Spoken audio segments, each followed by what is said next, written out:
नमस्कार। तो चलिए आज सीधा सीधा बात करते हैं सरसों के बाजार की। देखते हैं कि ताज़ा हलचल क्या है, खास तौर पर राजस्थान की मंडियों में भाव को लेकर। किसान भाइयों, सरसों के भाव में अचानक एक बड़ी हलचल आई है। बाजार में काफी उतार चढ़ाव देखने को मिल रहा है। तो चलिए जरा इन आंकड़ों को और गहराई से समझते हैं और देखते हैं कि ये बाजार हमें असल में बता क्या रहा है। तो सबसे पहला और सबसे जरूरी सवाल, आज का औसत भाव क्या चल रहा है? आइए सबसे पहले पूरे राजस्थान की स्थिति पर एक नजर डाल लेते हैं। तो ये देखिए, 22 मार्च 2026 के हिसाब से राजस्थान में सरसों का जो औसत भाव रहा वो है 6,200 रुपये प्रति क्विंटल। ये एक बहुत ही जरूरी आंकड़ा है जो हमें एक पहली झलक देता है कि बाजार कहाँ खड़ा है।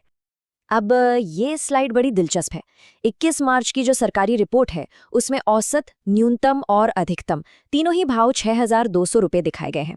ये पूरे राज्य का एक औसत आंकड़ा है, आप जानते हैं। लेकिन असली कहानी तो तब सामने आती है जब हम जरा और अंदर झांकते हैं। तो चलिए अब अगले हिस्से में ये देखते हैं कि ये भाव एक जगह पर टिका हुआ है या इसमें तेजी से बदलाव आ रहा है। आखिर पिछले कुछ दिनों में हुआ क्या है? तो मन में यही सवाल उठता है ना कि भाई पिछले कुछ दिनों में भाव कैसे बदले हैं, बाजार ऊपर की तरफ गया है या नीचे की तरफ आया है।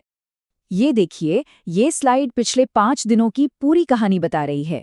19 मार्च को भाव था 5,800 रुपये, जो 21 मार्च को बढ़कर सीधा 6,404 तक पहुंच गया और फिर 22 मार्च को वापस 6,200 पर आ गया। मतलब साफ है कि बाजार में काफी अस्थिरता है, भाव एक जगह टिक नहीं रहा। तो एक और जरूरी बात, राज्य का जो औसत भाव है ना, वो सिर्फ आधी कहानी बताता है। असली हकीकत तो मंडियों के अंदर है। क्या हर जगह पर एक ही भाव मिल रहा है? चलिए देखते हैं। जी हाँ, ये याद रखना बहुत जरूरी है कि ये जो 6200 रुपये का आंकड़ा है ये सिर्फ एक औसत है।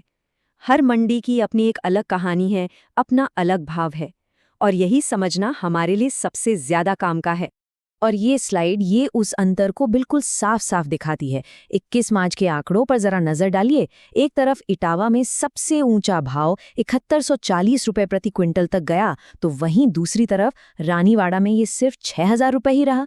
अरे देवुरी जैसी मंडी में तो एक ही दिन में कम से कम और ज्यादा से ज्यादा भाव के बीच ही 1,500 रुपये का फर्क है।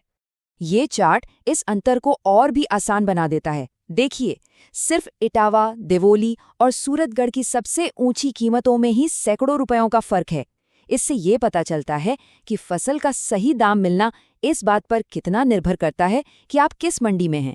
तो ठीक है, ये सारे नंबर और चार्ट्स देख लिए, लेकिन इन सब का किसान भाइयों के लिए मतलब क्या है? इस पूरी जानकारी से हमें क्या समझना चाहिए? तो देखिए, मोटी मोटी बातें ये हैं। पहली, सरसों का भाव हर रोज बदल रहा है। दूसरी बात, पूरे राजस्थान में कोई एक फिक्स रेट नहीं है। तीसरी, अलग अलग मंडियों के भाव में हजारों का अंतर हो सकता है, जैसा हमने इटावा और रानीवाड़ा के मामले में देखा। और आखिर में सबसे जरूरी बात, अपनी स्थानीय मंडी के भाव पर लगातार नजर बनाए रखना बहुत बहुत जरूरी है। तो आज हमने आंकड़ों को देखा, उन्हें समझा। अब इन सबके बाद एक सवाल मन में जरूर आता है, इस बाजार की हलचल को देखते हुए आगे के लिए क्या अनुमान लगाया जा सकता है?